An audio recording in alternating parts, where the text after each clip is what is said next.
शरीरावरची पूर्ण चरबी कमी करायची आहे तर फुल बॉडी वर्कआउट करणं गरजेचं आहे आणि ते सुद्धा थोड्या इंटेन्सिटीने. तर इंटेन्सिटीने आपण हे वर्कआउट करणार आहोत. 20-20 रिपिटेशनचे 3 सेट करायचे आहेत प्रत्येक व्यायामाचे. प्रत्येक वेळी दीर्घ श्वास घ्यायचा, दीर्घ श्वास सोडायचा.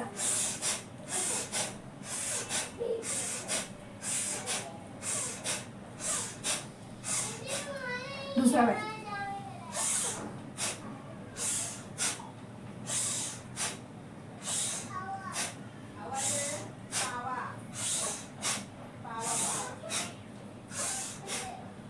तिसरा व्यायाम.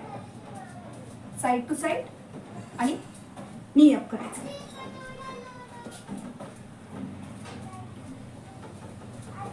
प्रत्येक व्यायामाचे 3-3 रिपिटेशन आणि 3 सेट करायचे आहेत. कमीत कमी अर्धा ते 1 तास वर्कआउट करायचं आहे, तरच फॅट लॉससाठी तुम्हाला फायदा होतो. आणि घरात राहून सातत्य राहत नसेल तर माझा ऑनलाईन व्यायाम योगा एरोबिक्सचा क्लास जॉईन करू शकता. याच्या अधिक माहितीसाठी व्हॉट्सअप करा.